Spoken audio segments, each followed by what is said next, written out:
ایمان ایسی دولت ہے جو چھپے نہیں چھپتا، چھپے نہیں چھپتا، وہ نظر آتا ہے، جہاں نظر آتا ہے وہاں روشنیاں پھیل جاتی۔ میں جب سے کالج چھوڑا میں کبھی ہوٹلوں میں نہیں گیا۔ یہ 5 اسٹار ہوٹل کا اس وقت ہم جایا کرتے تھے جب کوئی وہاں جانے کا نام نہیں لیا کرتا تھا۔ چھوٹی عمر میں لاہور چلے گئے، ماں باپ جیب میں پیسے ڈال دیتے تھے، وہ سمجھتے تھے پڑھ رہے ہیں، ہم کچھ اور کاموں میں ہوتے تھے۔ تو پھر اس کے بعد میں زندگی میں پہلی دفعہ گیا، ہمارے ایک دوست تھے، ان کی بیٹی کی شادی تھی، تو میں کبھی نہیں جاتا ایسے موقعوں پر اس قسم کی جگہ پر، لیکن اس نے میری اتنی منت کی کہ میں شرمندہ ہی ہو گیا۔ میں نے کہا اچھا بھائی میں آ جاؤں گا، اور پھر اس نے مجھے تسلی دلائی کہ وہاں سارا الگ الگ ہے، عورتوں کا انتظام الگ ہے، مردوں کا الگ ہے، پی سی لاہور میں۔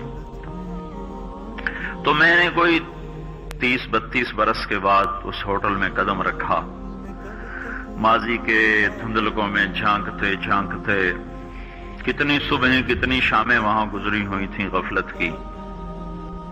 تو میں جب وہاں سے نکلنے لگا کھانے کے بعد، تو عورتیں نکل رہی تھیں، اکثر بے پرد تھیں، تو وہاں گیلری میں مجھے کسی نے روک لیا، مجھ سے بات کرنے لگ گیا، میں کھڑا ہو گیا، دائیں بائیں کچھ اور عورتیں کھڑی تھی، اتنے میں سب کی نظر پیچھے لگی، عورتوں کی بھی مردوں کی بھی۔ تو مجھے سمجھ میں نہیں آیا کہ یہ نظریں پیچھے کیوں اٹھ رہی۔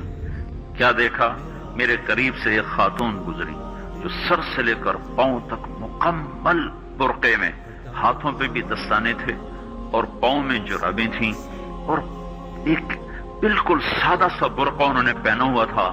جب وہ گزری ہے تو ایک دم سناٹا چھا گیا، سارے عورتوں پر بھی سارے مردوں پر بھی۔ تو مجھے اس وقت خیال آیا کہ یہ حق ہے، یہ سورج جب چمکتا ہے تو ہر ایک کو اس کی روشنی نظر آتی ہے۔ وہ عورت اتنے اعتماد سے گزری، ورنہ ایسے ماحول میں تو جنہوں نے پردے کیے ہوتے ہیں وہ پردے اتار دیتے، سر سے دوپٹے اتار دیتے، وہ اس میں اس طرح گزری، اوہو، سب کی نظریں شرم و حیا سے جھک گئیں۔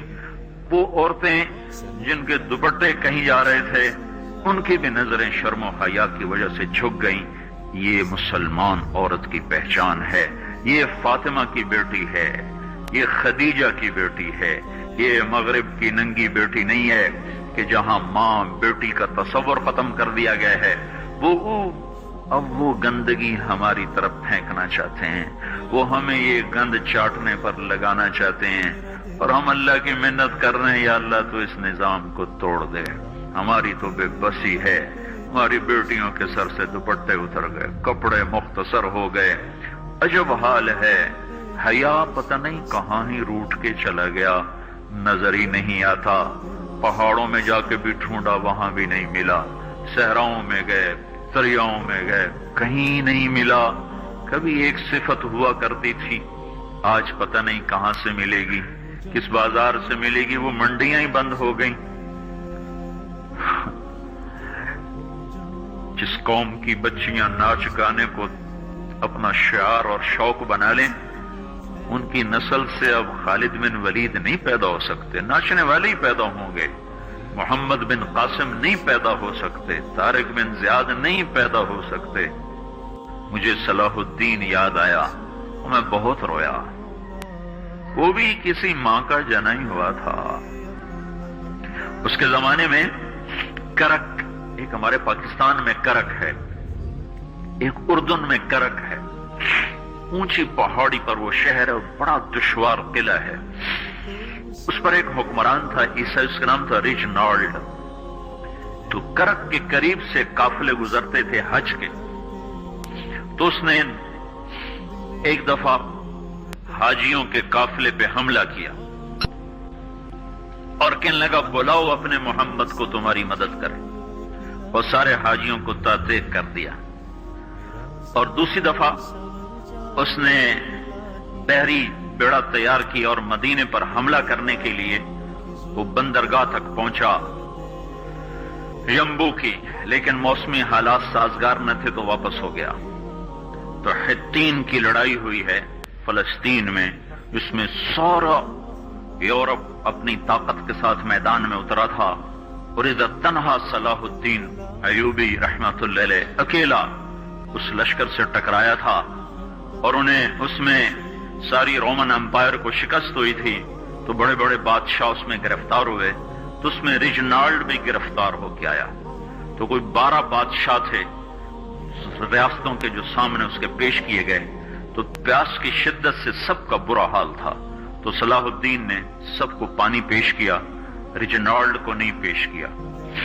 تو یروشلم کا جو بادشاہ تھا ہمفرے، اس نے اپنا پانی بچا کے اس کو دیا۔ تو صلاح الدین نے کہا یہ پانی تو دے رہا ہے، میں نہیں دے رہا ہوں۔ اسلام میں یہ ہے جب کسی کو پانی پلا دو تو اس پہ تم ہاتھ نہیں اٹھا سکتے، یہ امن کی نشانی ہے۔ تو صلاح الدین نے فوراً اسے کہا یہ پانی تو نے دیا، میں نے نہیں دیا۔ تو پھر انہوں نے ریجنالڈ کو اسلام کی دعوت دی کہ تو مسلمان ہو جا، میں تجھے دعوت دیتا ہوں۔ اس نے انکار کر دیا، کہا میں نہیں ہوتا۔ تو انہوں نے کہا میں نے تیرے قتل کی 2 دفعہ قسم کھائی تھی، ایک جب تو مدینے پہ حملہ آور ہوا تھا تو میں نے قسم کھائی تھی میں تجھے اپنے ہاتھوں سے قتل کروں گا، اور دوسری دفعہ جب تم نے حاجیوں پہ حملہ کر کے کہا تھا بلاؤ محمد کو، تو میں نے قسم کھائی تھی کہ مجھے اللہ نے موقع دیا تو میں اپنے ہاتھ سے تیری گردن اڑاؤں گا۔ آج محمد کا ادنا غلام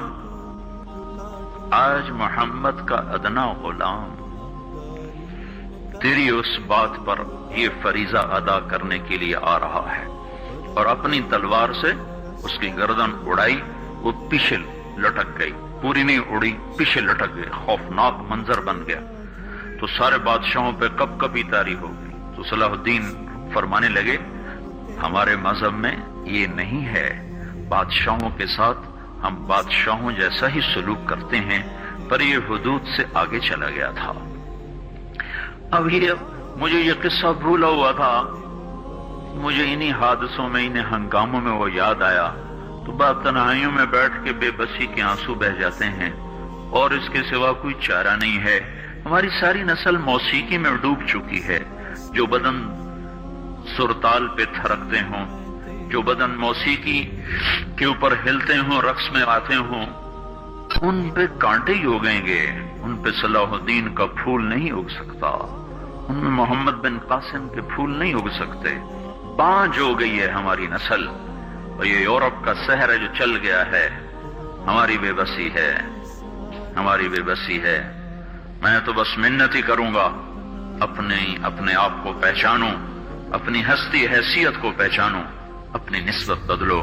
تمہاری نسبت یورپ کے ساتھ ہو کے اگر موت آئی بے قیمت ہو جائیں گے، اگر مدینے والے کی نسبت مل گئی تو حضرت فاطمہ کے دائیں بائیں تمہیں بھی کھڑا کر دیا جائے گا، حضرت خدیجہ کے دائیں بائیں تمہیں بھی کھڑا کر دیا جائے گا۔ یہ چند دن ہیں، صبر کر لو، گھٹ گھٹ کے مر جانا ہی بیٹیوں کی روایت ہے۔ مشرق کی بیٹی اس نے گھٹ گھٹ کے مرنا ہی سیکھا ہے۔ ہاں، یہ آزادی، یہ آوارگی، یہ مغرب کی عورت کا خاصہ ہے، اور 18ویں صدی تک مغرب میں بھی کوئی عورت ایسے ننگی نہ تھی، اور گھر کی